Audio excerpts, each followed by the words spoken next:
Hey City from Coquitlam, welcome back to Science for Children. Today our theme is all about surprising reactions. So all of our experiments are going to do with science that maybe is going to have a different reaction than you might think. The ingredients that you're going to need for all of your experiments today are a very tiny amount of dish soap, like 1 drop or less, a toothpick, pepper, pre-ground is fine if that's what you have, a shallow dish with about 1 inch of water in it. Those are all going to be for the first experiment. For our second experiment, we need a shallow tray that's filled with crushed or cubed ice. Whatever you have on hand is okay. A few small containers. I have 3 here because I'm going to use 3 colors. Some food coloring. Any color will do. White vinegar. Baking soda. And droppers. I have here these little pipettes, but this may not be something you have in your home. Other things that will work are turkey basters will work well, especially if you scale this up to a bigger size, or the plastic medicine injector things that you may have in your medicine cabinet. Those will work perfectly fine too. For our third experiment, you're going to need table salt, a cup filled with water, an ice cube or 2. I have them sitting in here for right now. A spoon and a piece of string or yarn. Whatever you have is okay. Let's get started with our first experiment. Our first one today is our pepper and dish soap experiment. Probably haven't put pepper and dish soap together before. Neither have I. So let's take a look at what's going to happen. We're going to take this shallow dish of water and bring it in front of us. So the very first thing that we're going to do is take our pepper and we're going to grind or sprinkle if you already have it. Do you think the pepper is going to float or do you think it's going to sink? Why do you think it's going to float or sink?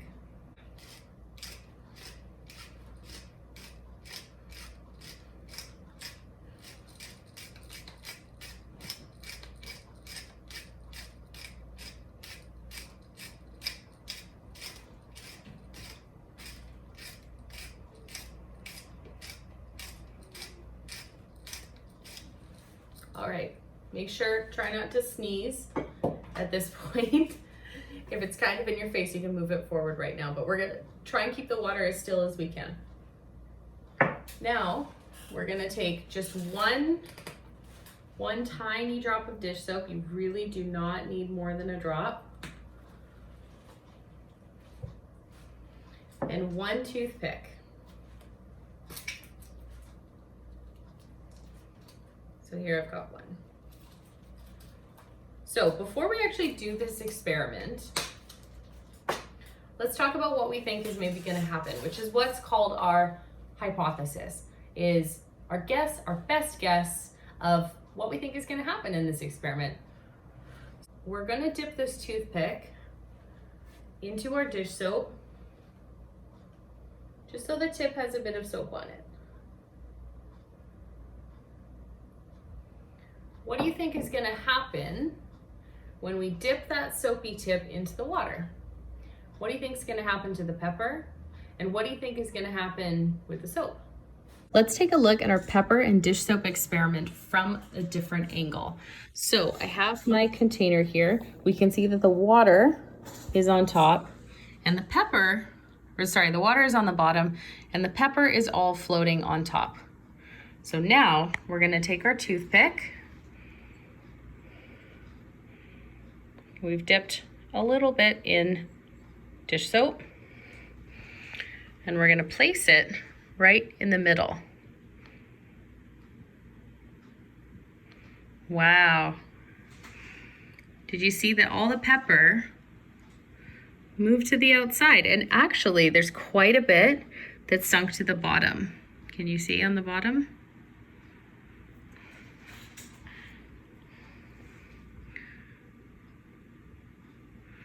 So we can actually kind of move the pepper around a little bit.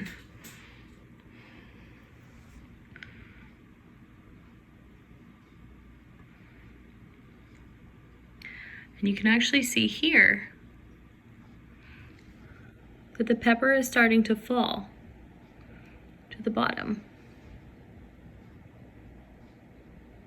Can you see? It kind of looks like snow.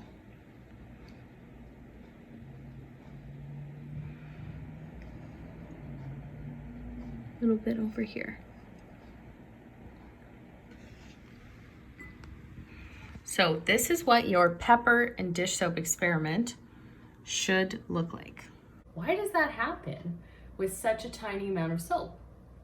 Well, the science behind that is, for starters, let's start with the pepper. So pepper, for one, does not dissolve in water because it's hydrophobic, which means that it's almost scared of water. So water is not attracted to it.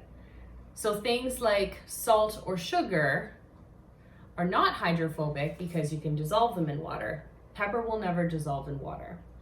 So pepper floats because the water molecules bond together, and when they do that, they create what's called surface tension. So the pepper almost has like a table on top of the water to sit on. Pepper is light as well, which is why it sits on top of the water. So what happens with the soap? When the soap touches the water in this experiment, the surface tension of the water changes and the water pulls to the sides to get away because it likes to stick together. And when the water pulls to the sides, it pulls the pepper with it.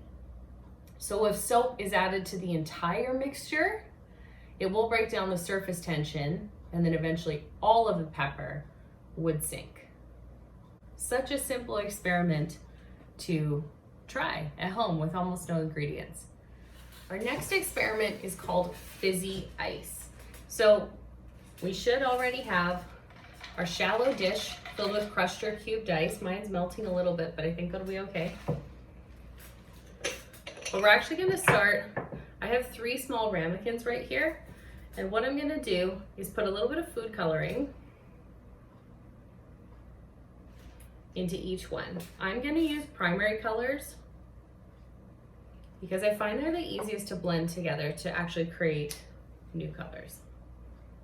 So I'm putting about 5 drops of each color, and then I'm gonna add white vinegar to each one. You don't need that much.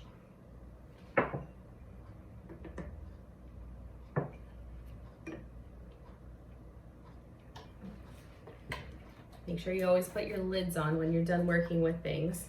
So now, it's a little hard to see from this angle, but you should have a colored vinegar mixture. You can mix it with a spoon if you want, but even just moving it around like this is fine too. So we're gonna move these off to the side. Then we're gonna bring back our ice. So what we're gonna do now is we're gonna take our baking soda. I've opened the whole top because I want to use quite a bit to see what happens. And what I'm going to do is try and kind of push my ice out of the way a little bit and create a bit of a spot on the bottom. Now I'm going to put some baking soda and I'm going to kind of make a little small mountain.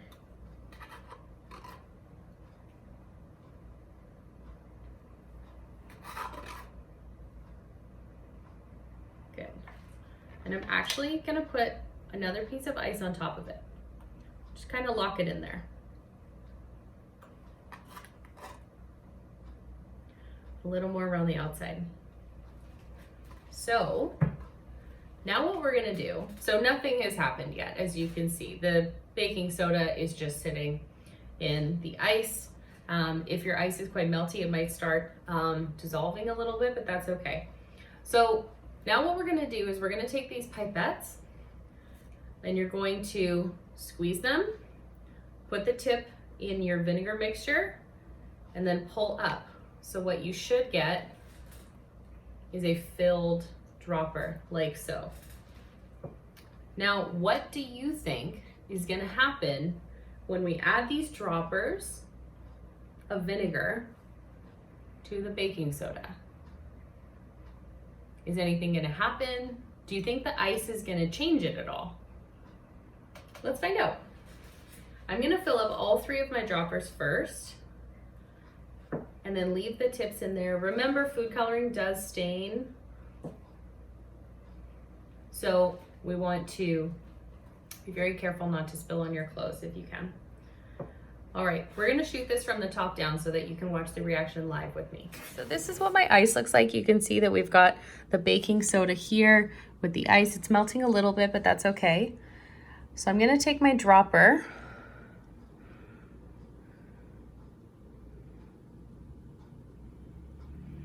I'm gonna drop a little bit here. Now you might be able to hear something. Can you hear that fizzing sound? And the bubbles? Let's try another color.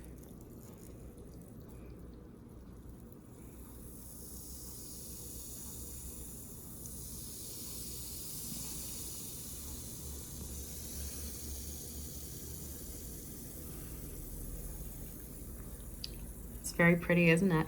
Let's try adding some more baking soda. I'm gonna add another scoop. Maybe over here.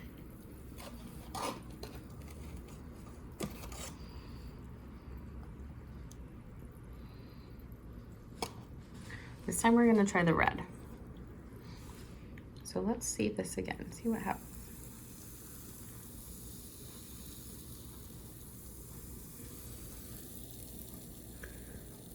Can you see all that fizzing?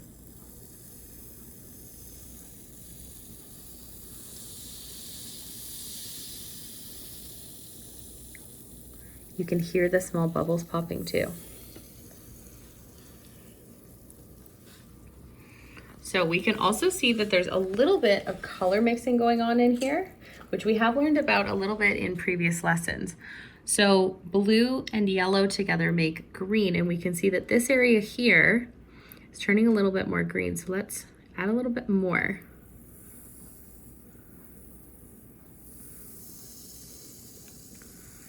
And now we can see where we added the yellow, we have green now. If we add some of the red to the blue, let's put some more baking soda on first so we get a nice fizz. So now we're gonna add the red to the blue.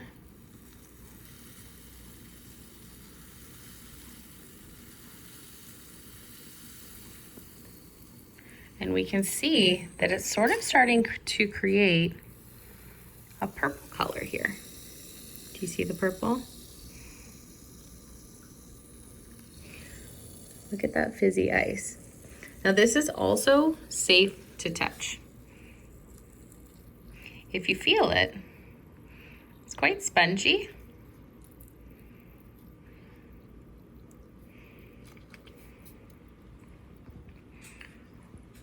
So you can keep this going as long as you want by adding more baking soda, adding more ice, more colors, whatever you want to do.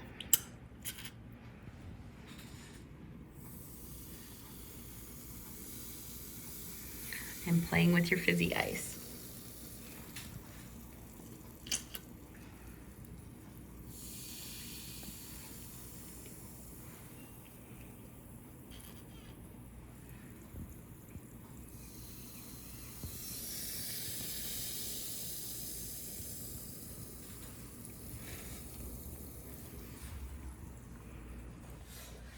This experiment in particular is great for smaller children because it's something that they can do on their own. So you should have your ice in front of you if you haven't gotten rid of it yet. So why did this happen? Why did it fizz up like that around the ice? So We'll start off with the vinegar. So vinegar is a type of acid, whereas baking soda is what's known as sodium bicarbonate. So together they react and they create a new chemical called carbonic acid. Now, carbonic acid is unstable, which means that it's going to fall apart and turn into carbon dioxide and water. Carbonic acid is lighter than air, however, which is what causes the fizzing. So once all the carbon dioxide escapes, all that's left over is sodium acetate and water, which is why eventually, no matter how much more vinegar you add to this mixture, there won't be any more reaction unless you add more baking soda. So the process is slowed down here because of the temperature and the consistency of the ice. Because the ice is so cold and so hard, it allows for the fizzing to take a little bit longer than it would normally if you were to just do this with just baking soda and vinegar. Did you guess right? Did you know what was going to happen? This is a very cool experiment and very easy to do that takes almost no materials and all things that you probably already have in your home. Let's move on to our third and final experiment for today. We're going to bring out our jar of water. I have my water pretty close to the top. I've got it to about here, but we do need to allow for 1 or 2 ice cubes to fit in there as well. So this experiment is called fishing for ice. Have you ever tried fishing for ice before?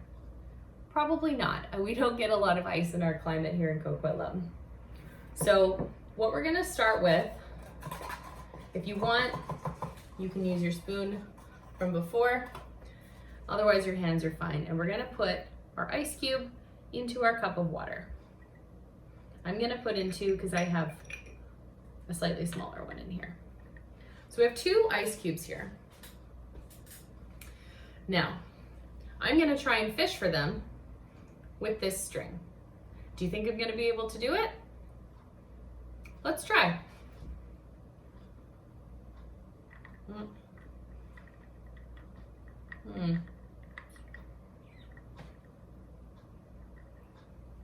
Nothing.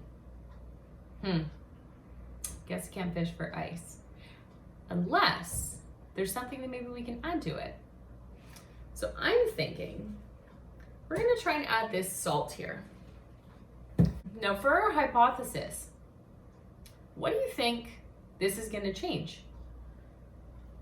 So did the string catch the ice in the water?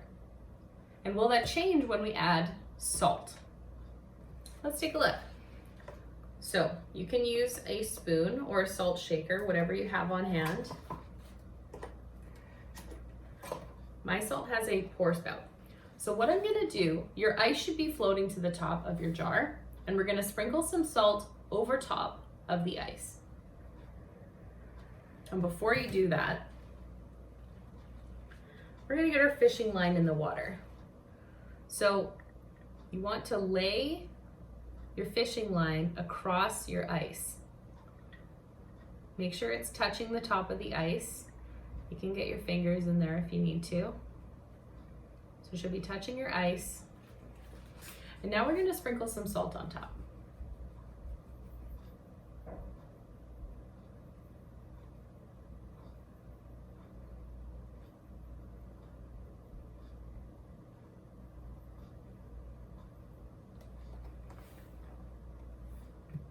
Now, let's give that a moment. And let's see if anything changes.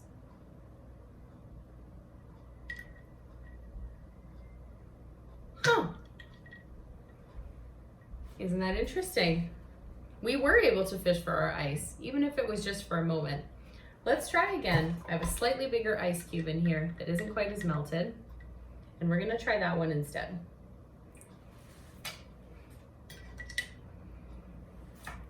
So we're gonna try an ice cube and we'll see if we can hold up the ice even longer. So we're gonna put our fishing line across our ice. I'm actually gonna loop this one twice. So I've got 2 loops that are touching the ice cube here.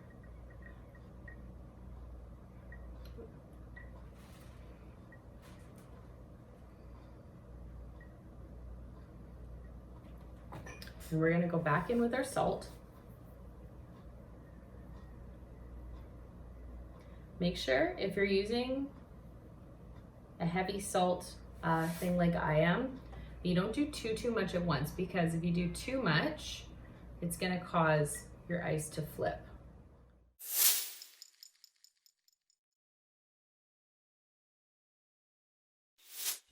I'm gonna loop this around twice. My water is getting a little bit too warm.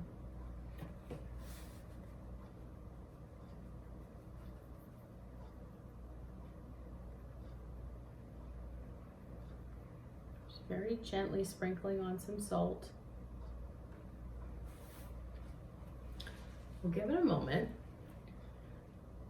and we'll see if this time it worked better. All right, well, let's see.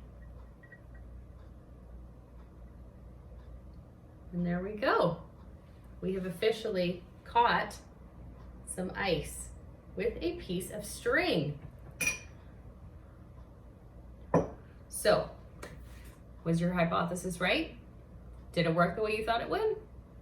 Let's talk about why this works. So water itself normally freezes at 0 degrees Celsius. Nice, easy number to remember, which is usually how we know it's gonna snow.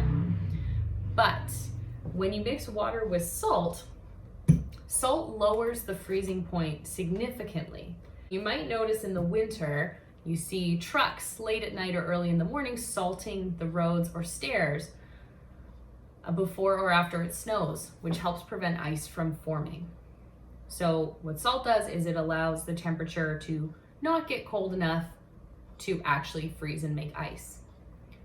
However, when the salt is used in a small quantity, like in this experiment that we just did, the water around the ice freezes again quickly, which means that the string gets trapped as the water around it refreezes, which is what makes our string stick to our ice.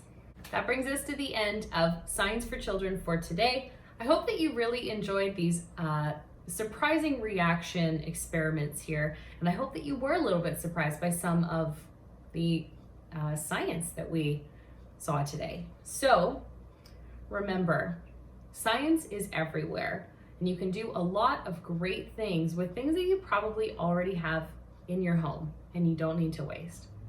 So until we see you again, have a great day. Bye.